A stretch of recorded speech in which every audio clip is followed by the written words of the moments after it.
Alright guys, so today I am taking a look at a standing floor lamp. This is a dimmable LED floor lamp.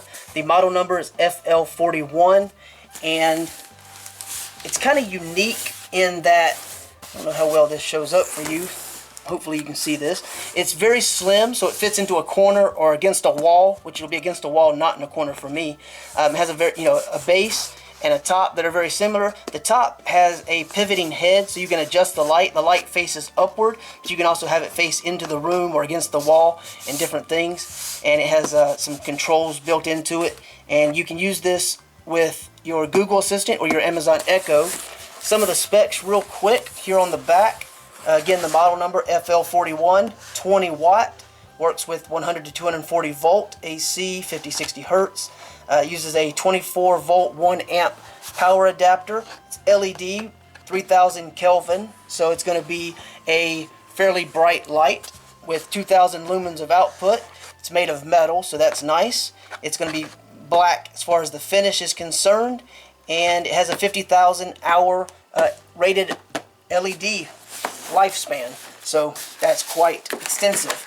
And it's a toolless design, so assembly is quite easy.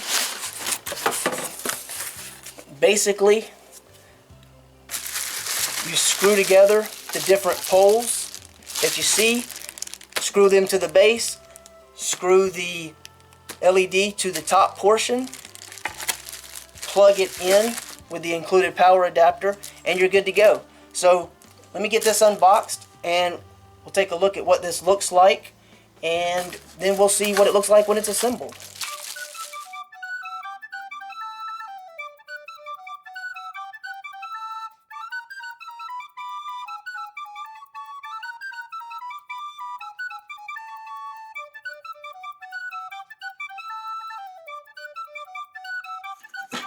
Alright, now that we got everything unpackaged, you can see the little support type card included with this, as well as a user manual. You have a nice weighted base, so it's very heavy, it's not going to tip over, and it's a softer type rubber on the bottom. Metal on top. Here is your LED, so it's got this diffuse, this diffusing panel across the top, so you're going to have nice light output, and you can have it sticking straight up or all the way to the side. So again, like I said, you can swivel and adjust however you like. All right, so we'll go ahead and get this assembled. Stop recording for a moment, come back, show you what it looks like when it is assembled, and then show you what it looks like as far as its actual function. Just wanted to throw this in there real quick. They do have the QR code you can scan for the Tuya Smart app, which is what I use. If you're using Smart Life or Tuya Smart or whatever you're using, and you already have that on your phone, you can probably utilize that app. I would suggest trying to use that app first, because then you don't have to have multiple apps doing the same basic function. So if you have a smart switch or smart plugs or anything like that, the app you're using will probably work with this light. Give it a shot, find out, try it out, and hopefully you won't have to have multiple apps installed for the same purpose. But they do have the QR code and how to set that up in the user manual in case you have any problems or issues with that. I don't usually have any issues with using Tuya Smart. I've been using it for several years. That's my favorite. You can do schedules, timers, and a lot of different things, and adjust and turn off your light off and on. All the different things that you would be able to do with a lot of the other smart devices is capable through this app with this light. So it's a very cool added functionality. So I just wanted to give that information to you, and it does talk about that here in the book. So since we didn't really review that aspect, since I don't have Wi-Fi in this location currently, I just wanted to kind of... Alright guys, you have to forgive this setup, but I had to bring this lamp over to another location because there's no Wi-Fi at the other place. So just want to show you really quickly the app that you use, the light here. All of this is illustrated and talked about in the manual, so if you have any issues, you can just reference the manual. It tells you how to get this connected. But basically just plug and unplug the power source, the power brick, into an outlet over and over about 3 times, and it will start blinking. Once you add it to Tuya Smart, you can rename it whatever you like. You hit the button, you can turn it off, you can turn it on. You also have the brightness adjustment, so let's put this down so it's not as bright, and hopefully you can see in the background. So that's all, you know, being done by the phone. You can power it off and on, and you have the schedule option, of course, so you can add a schedule if you need to. And then if you go up to the top, you can connect it with your different devices, and, you know, do the different things with it within the app itself, changing the name and everything.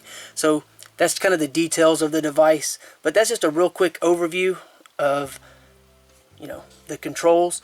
Very simple, very easy, and if you have an Amazon Echo or Google Home device, those type devices, you can control this via the voice control, of course. So that's an option as well. But I just wanted to show you real quickly the Tuya app, give you an idea of how that works, and hopefully with the rest of this video included, you'll know what you're, you know, expecting with this type of light. So that all said, I'm gonna throw this back in the car and reassemble it at the other location, at the other house, without Wi-Fi currently, and hopefully you found that useful. Alright, so assembled, you can see here, it's quite a tall lamp. I'm 5'8", and, well, I don't know how well that shows up, but it's pretty much as tall as I am. There's actually some details about the size of it presented at the first part of the video, so you can get a little bit more information. Also a link below to tell you more. Anything that I missed, you can check out there. But pretty much as tall as I am, 5'8". So, but other than that, you make some adjustments to how it sits. The wire on the back, it doesn't go through the base, so it comes out, and it has a little grommet right here, so you shouldn't have to worry about damaging your wire. And I left it unscrewed a little bit right there. I don't know how well that shows up, but hopefully you can see that. So basically, you just grab it and twist until it's tight. And that is the ease of assembly. You just screw this all together. You have touch sensitive controls here. We'll take a look at that here in just a second. And it has memory, so that when you shut this off and turn it back on, it should resume at the last brightness you selected. And then here is your power cord with your little barrel connector, so that just plugs in. Okay, so let's go take a look at this when it's lit up. And again, you can use this with your digital voice assistant, so you have an Amazon Echo or Google Assistant. Also, you can utilize this with If This Then That, if you're familiar with that. If not, you can look that up, but it's kind of a cool thing to have. But yeah, so let's go get this going, kind of look at the controls a little bit more, and see what the light output is like. Alright, so here it is illuminated against the wall. The touch control here. So if I touch that, light off. Touch it again, light on. If I touch and hold, you see it's bright. If I touch and hold again, it dim down to the dimmest setting. And when I turn it off and back on, it resumes at the dim setting again. So if I touch and hold again, get this up to the brightest. And then if I adjust this out, you can see it puts out a pretty good amount of light. Ignore all the mess with all the construction we've been doing in here with new flooring and different things. It's still quite a mess. But yeah, you can see that it puts out a considerable amount of light. Lights up this entire room pretty well. It's a pretty good sized room. So if I turn that up like that, show you what it looks like. And just to give you an idea of how much light this is actually giving us, if I come over here and turn it off, this room has a little bit of light coming in from the windows, the doors on either side, but for the most part this whole area is dark, and that does a really good job of pretty much lighting up the entire room. It's a pretty good sized room. But yes, I like it, and yes, I think it looks nice.